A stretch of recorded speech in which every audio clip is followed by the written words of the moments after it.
देखो इस न्यूमेरिकल में हमें बोला गया है कि एक सर्कल के आर्क में एक सेक्टर में छोटा सेक्टर है, उसके अंदर एक सेमी सर्कल है इस स्ट्रक्चर में। अच्छा, अगर इसको समझ नहीं पा रहे हो फॉर द फिगर पिक्चर, एक सर्कल सोचो, उसका एक सेक्टर सोचो, उस सेक्टर के अंदर इस एज में छोटा सा एक सेमी सर्कल बना हुआ है। ये वाले रीजन को जूम इन करके ये ड्रॉ किया हुआ है। आई होप अभी समझ में आया तुम कौन से पार्ट का बात देख रहे हो। ठीक है, मतलब ये भी एक सर्कल का टुकड़ा ही है। ये जो आर्क तुम्हें छोटा सा दिख रहा है, आर पीस, ये भी एक आर्क है बड़े सर्कल का, जिसका सेंटर क्यू होगा, राइट। मतलब क्यू ऐसे उसका स्ट्रक्चर दिया हुआ है, पी सॉरी यहाँ पर आर, यहाँ पर पी, ऐसा कुछ। ठीक है, सो इसके बाद इस फिगर को हमें करना क्या है। इस फिगर में हमें ये सर्कल, जो बड़ा वाला सर्कल है, उसका रेडियस अपन को दिया हुआ है 6 सेंटीमीटर, इतना सा डेटा दिया हुआ है। और आर एस जो है यहाँ से यहाँ तक, ये वाला वैल्यू हमको 2 दिया हुआ है, कि आर से लेके एस तक हमको निकालना है इस छोटे सर्कल का, अंदर वाले सर्कल का, सेमी सर्कल का, सॉरी, इस सेमी सर्कल का रेडियस, माने यहाँ से यहाँ तक, या फिर यहाँ से ओ से पी तक बोल सकते हो, ओ से पी तक। ठीक है, ये मैथ चूज करने का एक स्पेसिफिक रीजन ये है कि हालांकि ये देख के लग रहा है कि ये area of circle, area related to circle का न्यूमेरिकल है, लेकिन सिर्फ वो नहीं है। इसीलिए यहाँ पर 2 चैप्टर का इंटरसेक्शन हो रहा है, ये 2 चैप्टर का यहाँ पर आइडिया अप्लाई होने वाला है। That is why this math is a bit different than other ones, right. कैसे, देखो देखते हैं। मतलब तुम इसको डायरेक्टली निकाल नहीं पाओगे, तो इसके लिए हमें कंस्ट्रक्शन करना पड़ेगा। कंस्ट्रक्शन में क्या करेंगे, ये जो पॉइंट ऑफ कांटेक्ट यहाँ, मतलब ये सेमी सर्कल के लिए ये आर क्यू, जो बड़ा वाला सर्कल का आर क्यू रेडियस है, वो देखो इस छोटे सेमी सर्कल के लिए टैंजेंट के जैसा बिहेव कर रहा है। सो मैं चलो पकड़ लेता हूँ, इसका नाम दे देते हैं कुछ, एक टी दे देते हैं यहाँ पर, और यहाँ पर इसका रेडियस को ड्रॉ कर लेते हैं। तो बेसिकली यही तो ढूंढना है, radius of the semi circle, मैंने ये ओ टी या ओ पी जो भी है वही है। तो ये तो 90 डिग्री होगा, क्योंकि ये तो हमारे पास थ्योरम है, constructing O T perpendicular to R Q.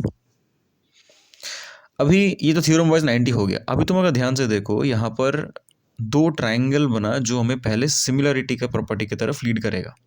क्या क्या, एक तो देखो ये right angle triangle, right angle 2 कहाँ पर है, ये तो क्वेश्चन में गिवन राइट एंगल है, और ये सर्कल के प्रॉपर्टी के मुताबिक राइट ट्राइंगल है। तो इन दोनों राइट ट्राइंगल को हम लोग लेंगे, लेकिन बार बार बोल रहे हैं कि जब भी हम लोग एक ट्राइंगल में ट्राइंगल के प्रॉपर्टी के मुताबिक सिमिलरिटी अप्लाई कर रहे हैं कहीं पर, तो सिमिलरिटी में हमें सीक्वेंस देखना पड़ता है नाम का। तो अगर मैं इस बड़े ट्राइंगल को देखो, जो right triangle are S Q है, अगर मैं इसका नाम आर एस क्यू लिख रहा हूँ, तो एस में राइट 90 डिग्री है, राइट, एस में 90 डिग्री। तो ये वाला छोटा ट्राइंगल जब मैं देखूंगा कि ओ क्यू टी, या फिर ओ टी क्यू लिखना पड़ेगा, उस ट्राइंगल में ओ लिखेंगे, टी तो मिडिल में, क्योंकि 90 डिग्री है। देखो एस में यहाँ पर 90 डिग्री था, मिडिल में था, और टी में 90 डिग्री है, मिडिल में है, और क्यू लास्ट में है। क्यू क्योंकि इसका लास्ट लग है, क्योंकि दोनों में कॉमन है। तो हम लोग पहले लिखेंगे कि इन दोनों ट्राइंगल के लिए, for this triangle and this triangle, हम लोग के पास क्या क्या पॉइंट्स है। एक तो पॉइंट है कि sir angle R S Q equals to angle O T Q equals to 90 degree, इन्हें पता है। दूसरा point, angle Q common angle. ये 2 प्रॉपर्टी के मुताबिक हम लोग लिख सकते हैं, मतलब 2 डेटा के मुताबिक R S Q is similar to O T Q, angle properties, right. तो अगर सिमिलर हो गया तो हम लोग साइड्स को भी तो रेशियो में ला सकते हैं। कैसे, हमने बोला था, देखो यहाँ पर कौन सा तुम्हें साइड पता है, तुम्हें आर एस पता है और आर क्यू पता है। मतलब तुम अगर R S by R Q करो तो तुम्हें उसका वैल्यू पता होगा 2/6 होगा। तो मैंने बोला था कि ऐसा सीक्वेंस जब देख रहे हो, मतलब ट्राइंगल जब सिमिलरिटी प्रूव हो चुका है, या फिर इसी से देख लेते चलो सामने, जब सिमिलरिटी प्रूव हो चुका है उससे इसको रिलेट करो, तो इसके साथ इक्वेट करने वाला बात ईजी हो जाएगा। R S by R Q, मतलब क्या पैटर्न तुम फॉलो किए, फर्स्ट 2 लेटर डिवाइडेड बाई, मतलब रेशियो में फर्स्ट एंड लास्ट। यहाँ पर भी सेम करो, फर्स्ट 2 मैंने O T by first and last O Q, इसका वैल्यू भी 2/6 आएगा, मैंने कटाकटी करके 1/3। समझ में आया, आई होप। कहाँ से आया, क्योंकि इसका वैल्यू हमें दिया हुआ है 2, तो मैंने आर एस का वैल्यू 2 पुट कर दिया। आर क्यू का वैल्यू हमें पता था 6, तो हम लोगों ने 6 पुट कर दिया, कटाकटी करके 1/3। और ये रेशियो आर एस पहला 2 लेटर बाई आर क्यू, यहाँ पर भी ओ टी पहला 2 letter by O Q, right, first and last.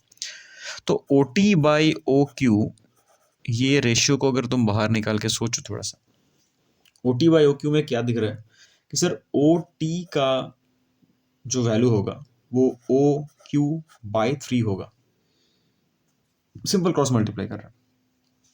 तो OT ही तो यहाँ पर रेडियस है। अगर मैं इसको देखूँ, अगर मैं इसको चलो R ही लिखता हूँ कि चलो ये वाला चीज़ रेडियस R, सिमिलरली ये भी तो R है, यहाँ से यहाँ तक भी तो R है। तो अगर मैं OT के जगह पर R लिखूँ देन OQ बाई 3 होने से OQ will be equal to 3R। OQ कहाँ से कहाँ तक है? OQ इज यहाँ से यहाँ तक। ये टोटल अगर 3R हुआ और ये यहाँ से यहाँ मुझे पता है, तो ये वाला पार्ट कितना होगा? 2R। हालांकि वो देखने का जरूरत नहीं है, क्योंकि हम लोग अगर ये देखें कि सर अगर OR एक बड़ा सर्कल का रेडियस था तो OP भी तो रेडियस है, मतलब अगर ये 6 हुआ तो ये भी तो 6 है। तो OP नहीं, QP is also equals to 6, radius है उसके, तो गिवन है ये वाला पार्ट। अभी तुम QP को लिख सकते हो QO plus OP, QO plus OP equals to 6। QO कितना आया? 3R प्लस OP कितना आया? R इक्वल्स टू 6, तो 4R equals to 6, R equals to 6 by 4, that is 1.5 centimetre. This is the radius of the semicircle that is asked. ये question जो हमें find out करने बोला गया था। Therefore the radius of the semicircle is 1.5 centimetre. यही हमको find out करने बोला गया था। हो गया आंसर। आई होप तुम्हें ये वाला टॉपिक समझ में आया इस वीडियो के थ्रू, कि हमें 2 चैप्टर के आइडियाज़ को एक जगह पर इंटरसेक्ट करना पड़ सकता है। हालांकि हमें ये देख के लगा भी कि ये सिर्फ एरिया रिलेटेड टू सर्कल का है, लेकिन देखो यहाँ पर एरिया रिलेटेड टू सर्कल को लेके ज़्यादा कुछ टॉपिक डिस्कस हुआ ही नहीं। राइट एंगल ट्राइंगल को हम लोग जहाँ पर अप्लाई किए, ये ट्राइंगल चैप्टर का था, सिमिलैरिटी का टॉपिक था। फिर हम लोगों ने यहाँ पर जो आइडिया लगाया ये सर्कल का थ्योरम था। तो मल्टीपल चैप्टर्स का, हालांकि डायग्राम हमको दिखा रहा है कि सेक्टर का है, ये वो बहुत कुछ लग रहा है, मतलब डेटा वाइज 3 चैप्टर का इंटरसेक्शन है, लेकिन हम लोग जब आंसर निकाल रहे हैं तो 2 चैप्टर का, अलग अलग चैप्टर्स का आइडिया यहाँ पर अप्लाई हो रहा है। ऐसे मल्टीपल चैप्टर्स के इंटरसेक्शन से भी न्यूमेरिकल्स आते हैं बोर्ड में। कॉम्पिटेंसी बेस्ड क्वेश्चंस ऐसे ही होते हैं, जिसके लिए ये वाला क्वेश्चन डिस्कस करना। आई होप ये वीडियो तुम्हें समझ में आया और तुम्हारे प्रिपरेशन में थोड़ा कंट्रीब्यूट करेगा। ये वीडियो यहीं तक। जय श्री राम मित्रों, हर हर महादेव।